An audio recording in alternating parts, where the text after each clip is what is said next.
Hello and welcome to Supposedly Fun. My name is Greg and today we are going to do a combination library tour and bookshelf tour. I've had a lot of requests for this lately and it hasn't been all that long since I did my last library tour, which was in January of 2023, because at that time we had just redone the library, so it looks like what you see behind me right now. But time has passed, there have been some slight changes. So since there have been some changes and since a lot of people have been asking, I figured I would take on the challenge and decide to do it. This is going to be a little more heavy on the library tour than it is on the bookshelf tour. I will show you every bookshelf that I have, but I'm not going to spend a lot of time talking about each of the individual books or like naming them or anything like that. So what we will do first is a bit of a library tour, and then I'll explain the layout of the library and where things are so you can sort of orient yourself, and then we will move around section by section, because one of the big differences from my library the way it was before, and I will link my library tour from January of 2023 down below if you want to get glimpses of what it looked like before we did this, because it was very different. The big difference is that I have a lot more shelving now than I did then. There were only 3 bookshelves in the library at that time, and they were different bookshelf units. They only had 5 shelves per unit. These have 6, and they had molding on the top and the bottom and on the sides, and the molding on the sides made it almost impossible to see whatever book happened to be at the end of the shelf, and it made it a little difficult to get things on and off, and I just kind of didn't like that. So these avoid that problem, and they have a little bit more shelving. We were also able to, because Joel is really good at math and geometry and all of that stuff, he was able to figure out how to fit in a 4th bookshelf, which you can't see right now, but it's in the corner right over here. You'll see it when we get up and start moving around the library. And we added another bookshelf over here, which again, you can't see right now, but it houses my Pulitzer Prize collection. That is one of the things that has really changed a lot. So I was in the beginning processes of collecting Pulitzer Prize for fiction books when I redid the library the last time and we did our last library tour. My Pulitzer Prize collection is now complete. Not only is it complete, I have nothing but hardcovers in that collection right now. So there's a big difference over there, and you'll see that when we get around. That's there. And then this unit back there did not exist. It was not there at all. So these little half shelves, 2 of them, house nonfiction, plays and poetry, graphic novels, and down at the bottom is sort of a hodgepodge of mystery, thrillers, and horror. So that's where those live. And again, we're going to take a moment in a second to go over a lot of this. And one thing that is really different from the first library tour is that when we had originally redone this top of the shelves was fairly unrealized. We hadn't really finished anything yet, so I kind of had a lot of placeholders. Like you see a lot of dog toys on it, that those are usually from Guinness when he was a puppy, and we don't have Guinness anymore. But I now have a full collection of things. It's my Pulitzer overstock. So I have the hardcovers over there, and then paperback overstock is here, because a lot of the hardcovers are editions that I don't really want to read. So I have paperback overstock on the top. Sue Grafton's over there. There's another mystery author at the other end. And when we start moving around, you will see a lot more of those things. And that's kind of the layout. I didn't really mention what this is. This is like fiction. And I don't separate different types of fiction other than, the graphic novels and memoirs, mystery, thriller, horror, and that's it. If it's fiction, it goes here. If it's young adult, it goes here. Short stories, here. I think you get the point. Romance is in here. So this is sort of like a catch-all for fiction, unless it's sci-fi, or not sci-fi, if it's mystery, thriller, or horror, which goes over there. The other big difference is that we used to have just a bed for Jamie, who's another dog that we have since lost, where this chair is. Now we have sort of a reading chair, and I actually haven't really used that chair. The hope was actually that if I was working, because this is my office, so the hope was that if I was working here, Teddy, my current dog, would sit there and hang out with me. But he has not taken that bait. We do still have the 2 dog beds in here. Teddy tends to avoid them. He tends to avoid anything that he knows used to belong to Jamie, but we have gotten him at least 1 new dog bed, and he kind of ignores that too. So maybe it's just that he doesn't like dog beds. We do still have the beds here, hoping that he will start using them, and he just kind of hasn't yet. The only other difference is the chair. I had to sort of upgrade the chair because I was in a car accident when I was about 21 years old, and my lower back has been awful ever since. So this is actually a gaming chair, because the old one, when I sat in it for long periods of time, it would just start hurting my back. So this one has been a little bit better so far. It's pretty new, so I haven't really been able to test it out. But like, the chair is different too. But that's neither here nor there. We're really just here to talk about the books. So again, the way things are laid out in my library as it currently exists is you have nonfiction here flowing into poetry, plays, graphic novels and memoirs, and mystery, thriller, and horror. This is all fiction moving into that corner where you can't really see it. I have hardcover fiction on a separate bookshelf over here, which we'll see in a moment. And then Pulitzer Overstock is on the top up there with my collection of Sue Grafton books and another mystery author down at the end. Now let's start moving around, and I'll start back here, and then we'll look at fiction, and we'll sort of close with the Pulitzer collection and start moving around. All right, here is the top of those nonfiction shelves, so you can get a little bit of a closer look at everything that is on it. It's a little bit cluttered, but I kind of like that, and I enjoy it. And you can see some of this when I'm sitting in my chair to film videos. For a bit of a closer look, right now, by the way, I am leaving this light, you can see, off, because it's a little bit too bright for the camera. It throws everything off. So maybe when we start looking at the books below, I'll turn it on. But for now, we will just leave it as is. So this is a boxed set of E.M. Forster books that Joel gave me for my birthday last year. They are delightful additions. I Hope You Dance is not a song or a book that I'm really particularly attached to, except that my Aunt Connie gave that to me for my 21st birthday. And she died not long after that, so I have always kept it in honor of her.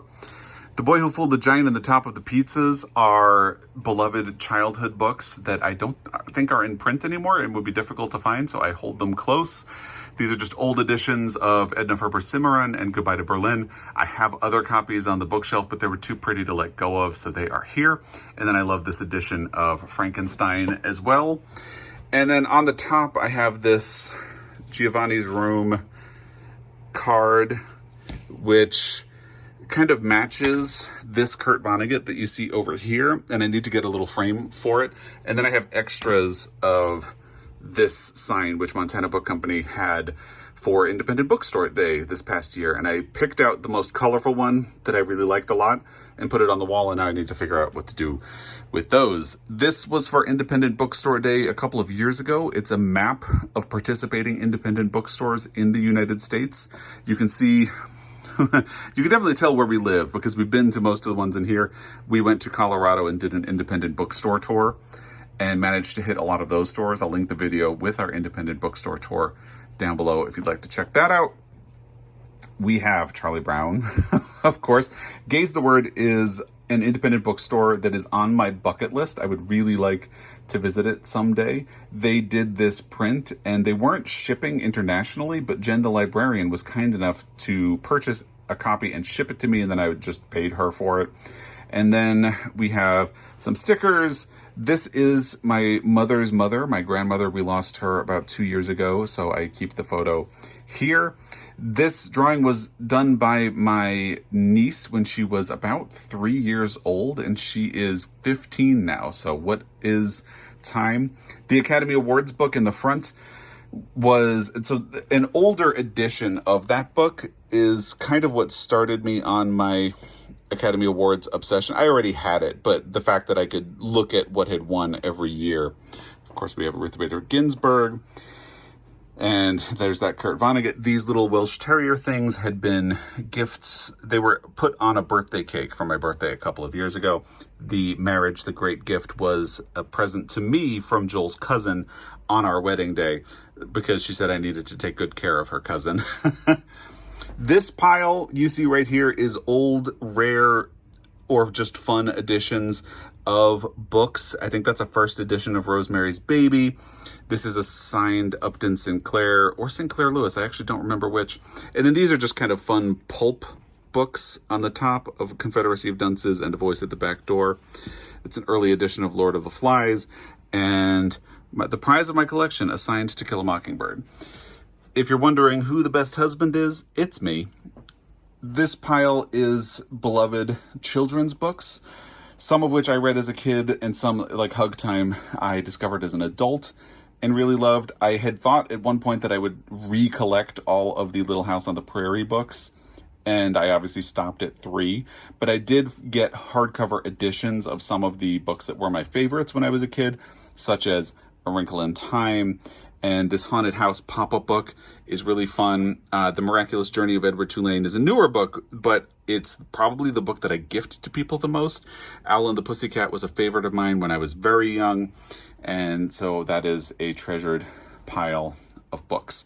And then you have this sign that hangs in the window that Joel had made for me as a gift. It says, supposedly fun library, I can talk. So that is really fun. And I love that you can see it when I am sitting at the desk. And then this corkboard is full of bookmarks. I am stepping on one of Teddy's balls, and here he comes running for it.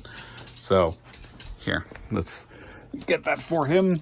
Teddy, look. Little cameo from Teddy. You want to go get it? Go get it. All right, so these are all bookmarks from stores that I love. Obviously, there's Montana Book Company, Gaze the Word, which is aspirational for me. I have ordered from them, which is how I got this postcard and the bookmark. You have Birch Bark Books, which is Louise Erdrich's bookstore. And a lot of these came from the bookstore tour that we did in Colorado. There are also some stickers. Betty's Pages is a fun store. This one came from Doris. There is Miranda Priestley, of course, and that is fun. And then The Winding Stair was our favorite bookshop in Dublin. We really loved it, and I got this postcard from there. So it just kind of sits right there. So it's still kind of part of that collection. Now I'm going to pause for a second so I can turn on the light, and then we'll look at the nonfiction shelves below. All right, these are the nonfiction shelves, and this is the first one. So as I said, I'm not going to do too much of a strict bookshelf tour. Feel free to examine the shelves and comment on anything that you see that you would like to talk about. There are some interesting and beloved books. You'll see some Hollywood books kind of mixed in, of course, some queer books, and I love James Baldwin. So I decided when I made my library that if an author has a nonfiction book, I won't just keep them in fiction. I will separate them out. So I have a lot of James Baldwin in fiction, but here is The Fire Next Time, and that is actually echoed over here because you have Kurt Vonnegut nonfiction here, and I have a whole stack of Kurt Vonnegut books over there. Here is the next shelf. I have 2 copies of 84 Charing Cross Road. Last year I had been on a mission to find a copy for myself.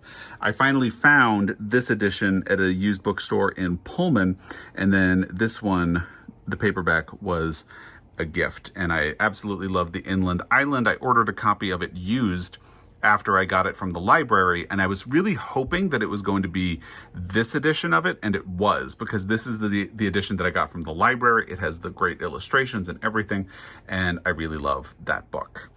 Moving along, this is the bottom shelf on that side. Of course, there's a Cy Montgomery book faced out. I used to have Of Time and Turtles, the one next to it, faced out, but I try to rotate the books that are faced out every once in a while because I don't want them to get warped or damaged. So that is of a prime concern. And I have to be really careful. My father-in-law, Joel's father, was kind enough to make a lot of these book holders for me because I really had a hard time finding book holders that I liked and that were cheap and that were not sold on Amazon because I don't shop at Amazon. So these are some that I managed to track down, but a lot of them came from him. And the other thing is because these that I got pre-made are a little thin, so paperbacks don't do well on them. Over time, hardcovers might not do well as well. So he made much wider ones that have a bit of a different angle. So thanks to my father-in-law, I have a fun way of displaying books, but I do try to rotate the ones that are faced out a fair amount. This is the end of the nonfiction section. I love Overground Railroad. If you have not read it, please read it. I love that you can see it over my shoulder when I film. This Eudora Welty book, I actually found this for free at the historical fort of in Missoula. They had boxes of books that they were just giving away, and that was in there. And Eudora Welty is a Pulitzer Prize author, so I figured that will be helpful when I get around to reading The Optimist's Daughter as part of my project. But I haven't fit it into the shelf yet because, you know, it would just be a thing. And toward the side, you can see we get into a little bit of short story anthologies, plays, and poetry. I don't have a whole lot of poetry. This is actually a very fun edition of Torch Song Trilogy by Harvey Fierstein. I found that at my local used bookstore. I'm going to put this away when we're done because I don't want to fight with the shelves. And then we have the end of the drama section and the beginning of graphic novels and memoirs. Some fun books in there. Of course, most of them are Heartstopper. And then mystery, thriller, horror is down on the bottom, and that is a little bit chaotic right now. But it is, you know, it is what it is, and it's actually hidden by the chair, so you don't see a whole lot of it. But so that is what this unit is: nonfiction, plays, poetry and drama, graphic novels and memoirs, and mystery science. I always want to say science fiction, mystery thrillers and horror. Let's move on to the next one. If you have watched any of my videos, you have seen the opening where the title Supposedly Fun sweeps across, and there's a photo of bookshelves. That is actually this shelf, although it has evolved a lot, because basically I just thought to myself, why don't I just take a photo of the very first bookshelf on my shelving units and go with that. So that is what you see. It was the beginning of my bookshelves, and some of the titles that you see there are still here. Like I believe you can see The Handmaid's Tale in that. I'm trying to remember which of the others of these would have been there. I think Last Man in the Tower, Harbor would have been there. The Handmaid's Tale would have been in there, Oryx and Crake. So you can see some familiar sites, but the shelf has changed a lot over the years as I have unhauled things and added to the collection. Obviously, this is the beginning of the fiction section, which is kind of sweeping, and then we get to keep moving down. You can see how I try not to keep the shelves too packed. I try to constantly think about whether or not I want to unhaul books or make room for anything. So there's a sort of living process where I try to make room for books as well. There are some instances, like you can see right here, I have 2 copies of my Antonia. That's because I had this beautiful Penguin Great Books of the 21st Century, or sorry, the 20th Century edition of it. And then Joel found a Franklin Library edition, and I love the Franklin Library. You'll be seeing a lot of them when we move to the Pulitzer section. So that's fun. A lot of the time I created an overstock for books that I have 2 copies of, and I'll show you that when we get to the desk. But yeah, let's just, in the interest of time, keep moving down. And yeah, like I have a second copy of Ragtime, which is one of the hardcovers off to the left of this shelf. And then there are 2 authors that I have so many copies of that it kind of made sense to lie them flat and stack them. And Louise Erdrich is one of them. So I have a lot of her paperbacks and a lot of her hardcovers. So yeah, that's where she lives. And then right below is the first of the beds that used to belong to Jamie and Teddy just ignores. Let's go back up to the top. Here is another Franklin Library edition of Giant by Edna Ferber. There's the other copy of Cimarron that I have. And I used to have something different faced out on this shelf. Oh, it was actually the Full Circle, the Michael Thomas Ford book. But it was starting to stand funny because it had been standing for a long time. So I switched to Fried Green Tomatoes at the Whistle Stop Cafe, which is a wonderful book.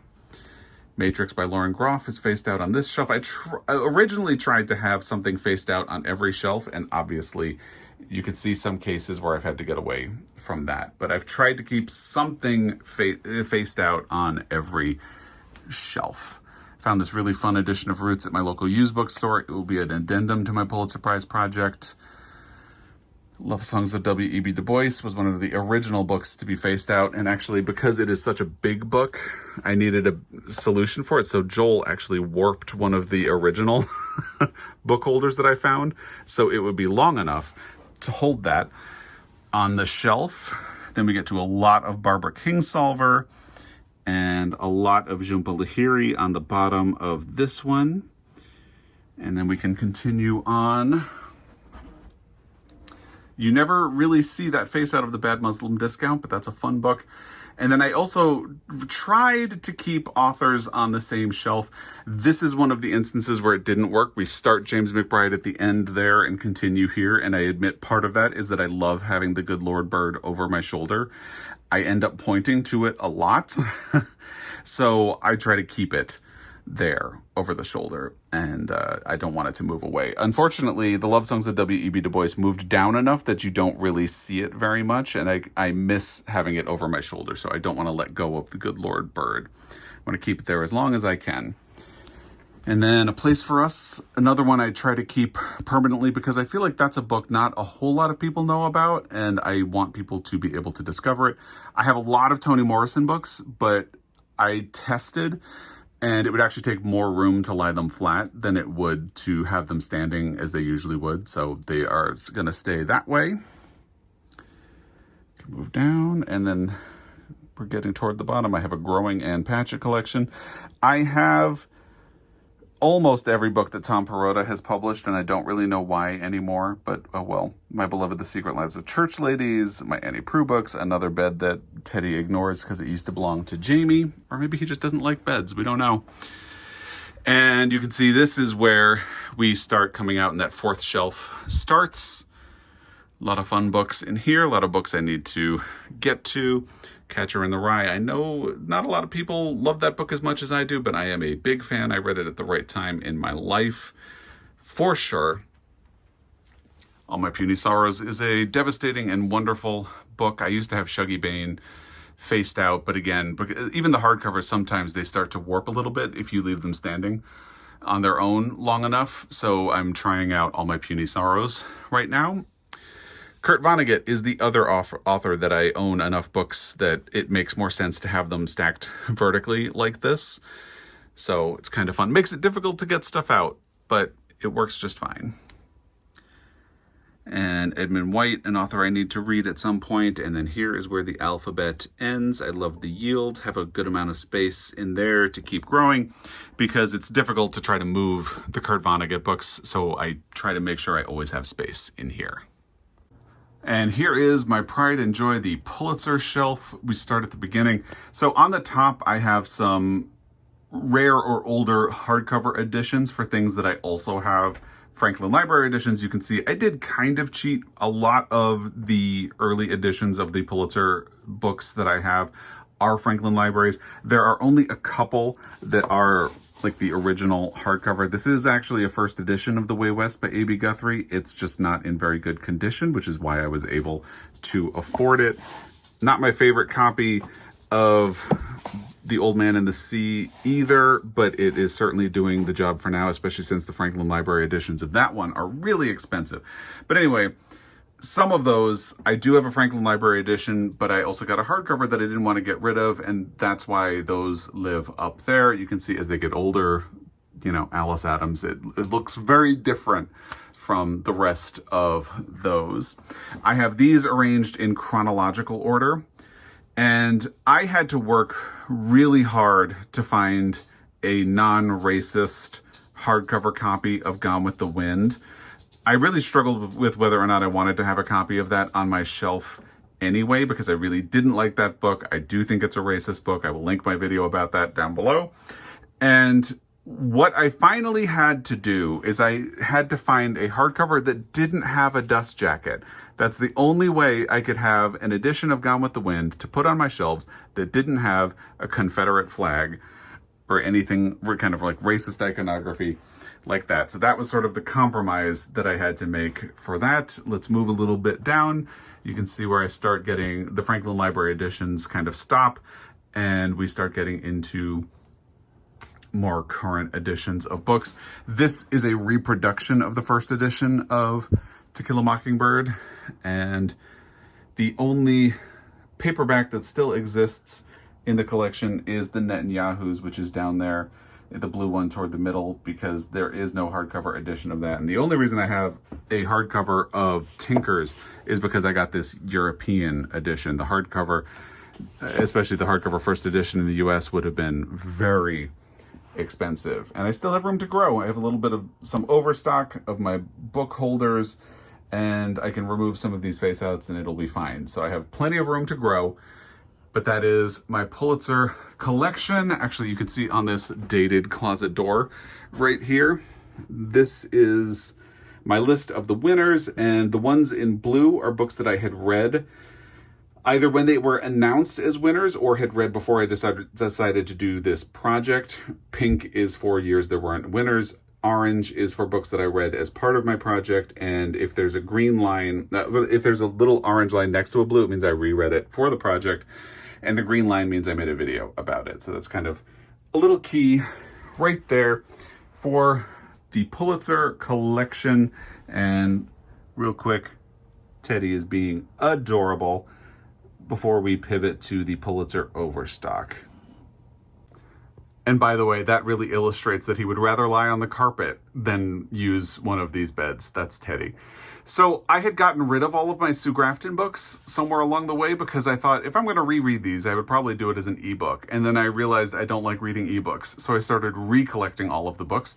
So I kept them all together there at the beginning, and then we get into Pulitzer Overstock. So again, you see ones that I have hardcovers, mostly Franklin Library editions of, and these are probably editions that I will read.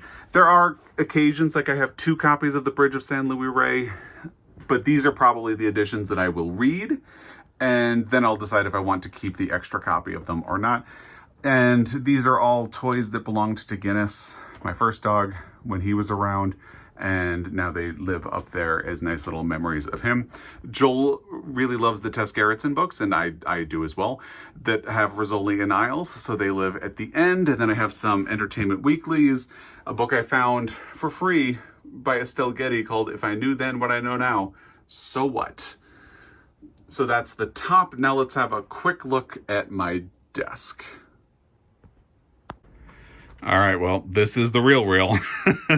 I tend to put library books or anything that might be coming up on the side of the desk, and you can see I've gotten a lot of library books at the moment that I'm going to consider. I left these 2 here because I just picked these up at a used bookstore yesterday as I'm filming this, and I want to note them before I shelve them, so when I do my book haul, I remember that I have them, another library book, and then this is what I'm currently reading at the time I'm filming this. I have my assortment of bookmarks, photo of me and Joel, my dates for book prizes, pens. This is our current Christmas card from last year. Joel and I like to leave each other little notes around the house, and, you know, we are adorable. And when we lost Guinness and Jamie, I got this photo of all of us, and then Joel and I did a painting of Teddy at one of those painting things that people do where you can submit a photo. So I kept the photo, so now I have a picture of him. I have some Pulitzer books, like nonfiction back there. I have this mouse pad that Joel made for me with both Guinness and Jamie back when we didn't think we were going to be getting another dog. I have, of course, my coffee, which is actually tea right now this week. Here's where I have some of the overstock of books that I have second copies of that I needed room for. This is Physical Therapy. Don't get old. And here we have a copy of Les Miserables that my foster son gave me a while ago because he knows I love the musical, The Poisonwood Bible, which is one of my favorite books. I have a hardcover first edition of it over on the shelf now. So this one lives here, a little Buddha that someone gave me a long time ago. My older sister gave me this squirrel from Jonathan Adler, kind of as a joke because squirrels scared us when we were kids, and it's tangled in the wire for my laptop, which is you can tell this is where I film because there's my ring light. So that's the desk. And there you have it. That is my library and a peek at every bookshelf that I have. I do have some books in other locations. Actually, there are some books in the closet where you saw that list of the Pulitzer winners. There are some books in that closet that are thinking about what they have done. The edition of Gone with the Wind that I read is one of them, actually, because I took a lot of notes in it when I was reading, and the notes were very angry, so I feel like I can't really bring that to my used bookstore and exchange it for credit. But also, I don't feel like putting another copy of Gone with the Wind out into circulation, so that's kind of what it is. We do also have some books in the living room that Joel and I both like. Those are mostly coffee table books, but there are also some Academy Award books and things like that. And then Joel has his whole cookbook collection, which he recently did a tour of, and I'll link that down below as well. So that's my library and a quick look at all of my bookshelves. I'd love to hear what you think, and I hope you enjoyed this. And as always, I appreciate your time. I will be back. Until next time, happy reading.